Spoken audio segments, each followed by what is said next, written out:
तो दोस्तों आज की इस वीडियो में हम कुछ नेगेटिव मॉडल वर्ब्स को देखेंगे, यानी कि मॉडल वर्ब की नेगेटिव फॉर्म को। तो कुछ नेगेटिव सेंटेंसेस भी इसके साथ बनाएंगे जो कि आपकी प्रैक्टिस को और ज़्यादा अच्छी कर देंगे। और चलिए वीडियो को शुरू करते हैं ज़्यादा टाइम ना ख़राब करते हुए। तो सबसे पहले हम देखने वाले हैं विल नॉट हैव टू के बारे में। विल नॉट हैव टू का मतलब होता है नहीं करना पड़ेगा, यानी कि किसी सब्जेक्ट को कोई कार्य नहीं करना पड़ेगा, उस वाले सेंस में आपको विल नॉट हैव टू का यूज़ करना है।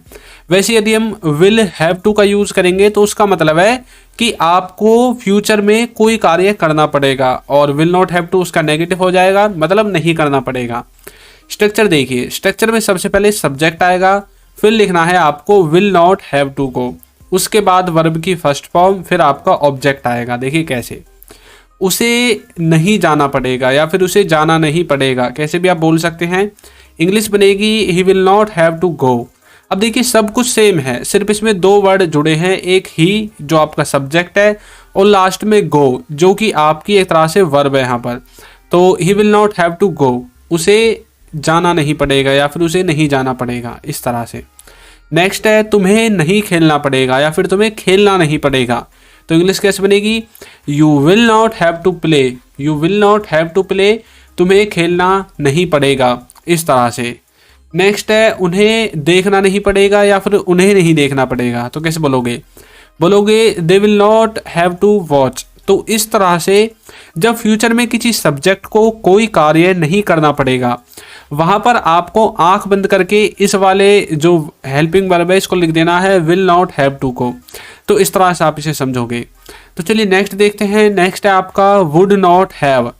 वुड नॉट हैव का मतलब होता है नहीं काम कर चुका होगा, मतलब किसी काम को अभी तक नहीं किया गया होगा या फिर नहीं कर चुका होगा, इस तरह से, यानी कि नेगेटिव फॉर्म में आपको लेके जाना है। देखिए इसका जो स्ट्रक्चर है उसमें आपको सबसे पहले सब्जेक्ट लिखना है, फिर लिखना है वुड नॉट हैव, उसके बाद वर्ब की थर्ड फॉर्म, फिर ऑब्जेक्ट आएगा। देखिए कैसे, वह नहीं खेल चुका होगा या फिर वह खेल नहीं चुका होगा, कैसे भी आप बोल सकते हैं।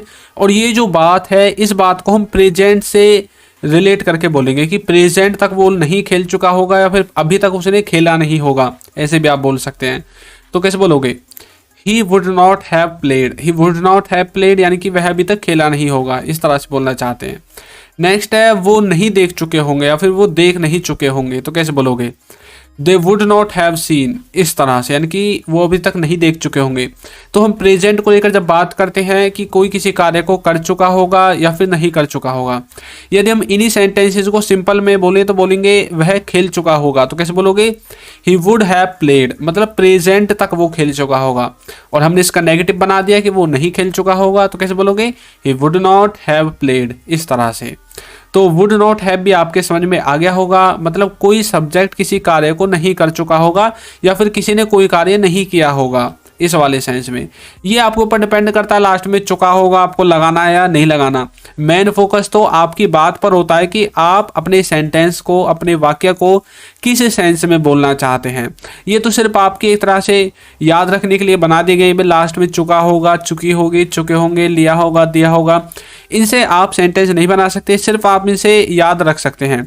बाकी सेंटेंस तो आपको सेंस से बनाने पड़ेंगे, आप किस सेंस में अपनी सेंटेंस को बोल रहे हैं, किस तरह का भाव अपनी सेंटेंस से आप निकालना चाहते हैं। नेक्स्ट है कुड नॉट हैव।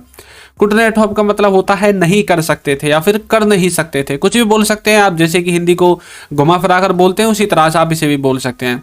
लेकिन इंग्लिश में आपको इसे घुमाना फिराना नहीं है, कभी नॉट को कुड से आगे लगा दो या फिर हैव के बाद लगा दो। ये कुड नॉट हैव है तो कुड नॉट हैव ही रहेगा। देखिए इसका जो स्ट्रक्चर है उसमें सबसे पहले सब्जेक्ट आएगा, फिर कुड नॉट हैव आएगा, फिर वर्ब की थर्ड फॉर्म आएगी, फिर आपका ऑब्जेक्ट आएगा। देखिए कैसे, तुम वहां नहीं जा सकते थे या फिर तुम वहां जा नहीं सकते थे। तो कैसे बोलोगे, you could not have gone there, you could not have gone there, तुम वहां नहीं जा सकते थे, इस तरह से। वह यहाँ नहीं आ सकता था। तो कैसे बोलोगे, he could not have come here, he couldn't have come here या फिर could not have come here, वह यहाँ नहीं आ सकता था, इस तरह से। मतलब कोई किसी कार्य को नहीं कर सकता था या फिर नहीं कर सकते थे। यदि आपको उस वाले सेंस को निकालना है तो आपको यूज करना पड़ेगा कुड नॉट हैव का। इसके बाद देखिए, यदि अभी तक आपने हमारी बुक्स को परचेज नहीं किया है तो डिस्क्रिप्शन में लिंक है, वहाँ से जाकर आप इन्हें परचेज कर सकते हैं। और ये PDF है, कोई आपकी मतलब फिजिकल बुक नहीं है, आपके एड्रेस पर नहीं आएगी। जैसे आप पेमेंट करोगे तुरंत आपके पास डाउनलोड का ऑप्शन आ जाएगा। नेक्स्ट है not able to. Not able to का मतलब होता है लायक नहीं है, मतलब किसी चीज़ को करने के लायक नहीं है, या फिर आप बोल सकते हैं किसी कार्य को करने के योग्य नहीं है। देखिए कैसे, इसमें सबसे पहले सब्जेक्ट लगाना है, फिर HV का मतलब है हेल्पिंग वर्ब, उसके बाद नॉट लगाना है। हेल्पिंग वर्ब कुछ भी हो सकती है, प्रेजेंट की भी हो सकती है, पास्ट की भी हो सकती है। यदि पास्ट की होगी तो बनेगा लायक नहीं था, और प्रेजेंट की तो लायक नहीं है, ये आपके ऊपर डिपेंड है। उसके बाद हेल्पिंग वर्ब के बाद नॉट लगाकर एबल टू लिखना है, फिर वर्ब की फर्स्ट फॉर्म और लास्ट में ऑब्जेक्ट। देखिए कैसे, वह यह करने के लायक नहीं था, तो कैसे बोलोगे, he was not able to do this, मतलब उसके अंदर इतनी क्षमता नहीं थी कि वह इसको कर दे, या फिर वो इस कार्य को करने के योग्य नहीं था, कुछ भी आप बोल सकते हैं।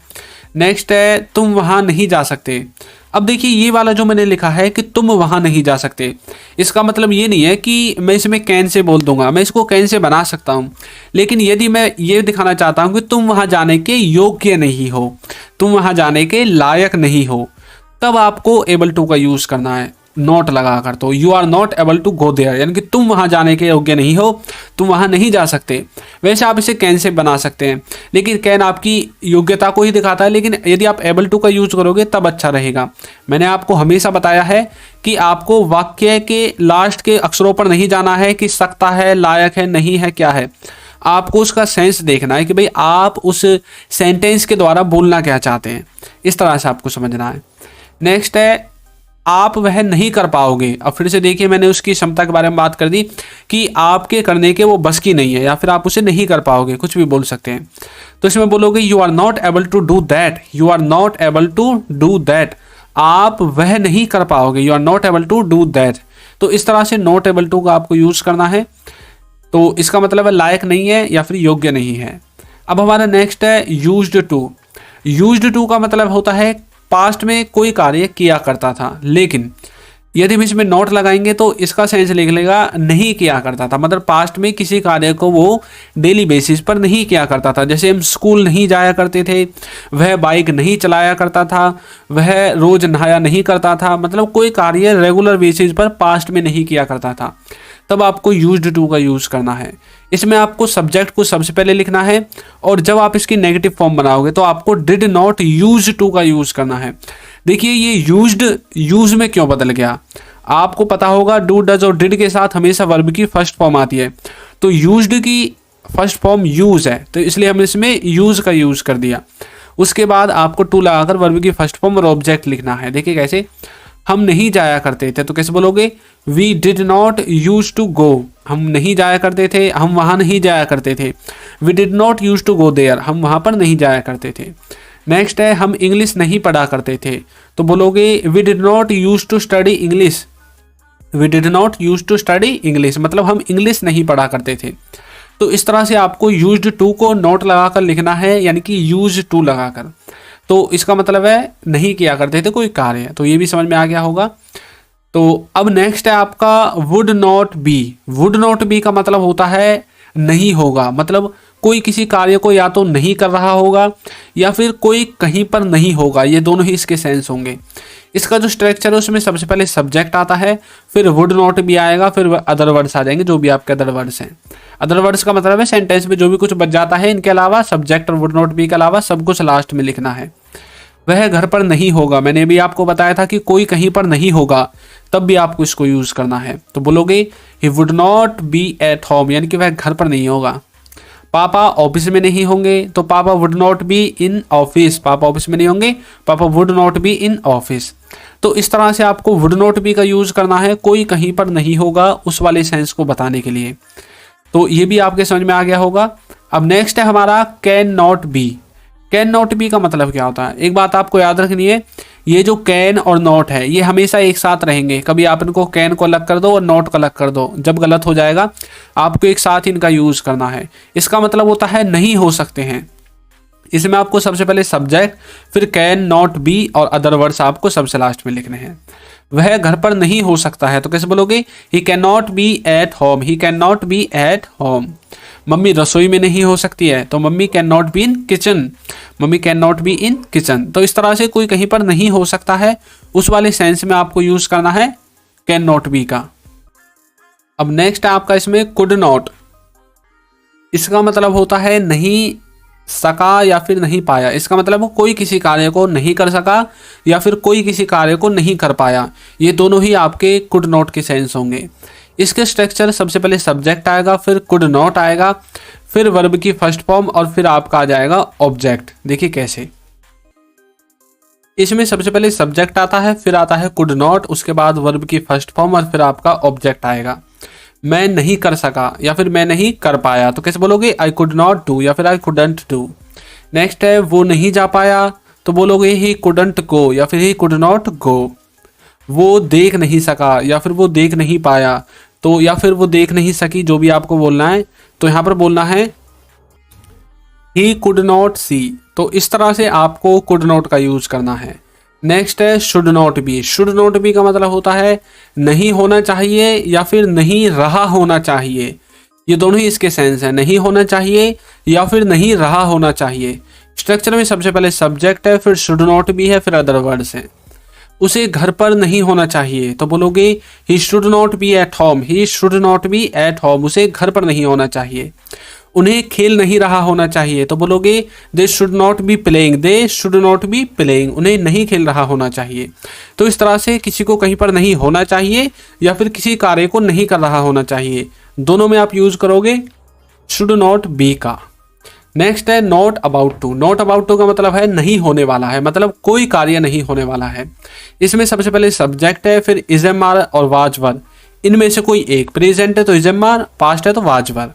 उसके बाद नॉट, फिर अबाउट टू, फिर वर्ब की फर्स्ट फॉर्म, फिर ऑब्जेक्ट। देखिए क्या, वह नहीं आने वाला है, तो इसकी इंग्लिश बनेगी he is not about to come, he is not about to come. ही यहाँ पर आपका सब्जेक्ट है, इज हमने इसलिए ले लिया क्योंकि प्रेजेंट का है और ही के साथ इज आता है। उसके बाद नॉट अबाउट टू आपका स्ट्रक्चर से आया है और लास्ट में कम आपकी वर्ब की फर्स्ट फॉर्म है। तुम नहीं सोने वाले थे, तो बोलो इसमें बनेगा you were not about to sleep, you were not about to sleep. इस तरह से हम नहीं देखने वाले हैं, तो कैसे बोलोगे we are not about to watch, we are not about to watch. तो इस तरह से नॉट अबाउट टू का यूज आप कर सकते हैं नहीं होने वाला है या फिर नहीं होने वाले थे, पास्ट में वाजवर, प्रेजेंट में इजएमआर। नेक्स्ट है डिड नॉट। इसका मतलब होता है नहीं दिया, नहीं लिया, नहीं ली, नहीं दी, मतलब नेगेटिव में आपको लेकर जाना है। स्ट्रक्चर में सबसे पहले सब्जेक्ट है, फिर डिड नॉट है, फिर वर्ब की फर्स्ट फॉर्म है, फिर ऑब्जेक्ट है। देखिए कैसे, मैं नहीं गया, तो बोलोगे आई डिड नॉट गो। उसने नहीं देखा, तो ही डिडंट वॉच या फिर ही डिड नॉट वॉच। हमने नहीं पूछा, तो वी डिड नॉट आस्क। तो इस तरह से किसी ने कोई कार्य नहीं किया, नहीं लिया, नहीं दी, नहीं ली, उनमें सब में नेगेटिव में आपको डिड नॉट का यूज करना है पास्ट के लिए। अब नेक्स्ट और लास्ट है आपका विल नॉट। विल नॉट का मतलब होता है नहीं गागेगी, मतलब नहीं होगा, नहीं होगी, नहीं होंगे, इस वाले सेंस में। स्ट्रक्चर में सबसे पहले सब्जेक्ट है, फिर विल नॉट है, फिर वर्ब की फर्स्ट फॉर्म है, फिर ऑब्जेक्ट है। वह आज नहीं आएगा, तो कैसे बोलोगे he will not come today, he will not come today, वह आज नहीं आएगा।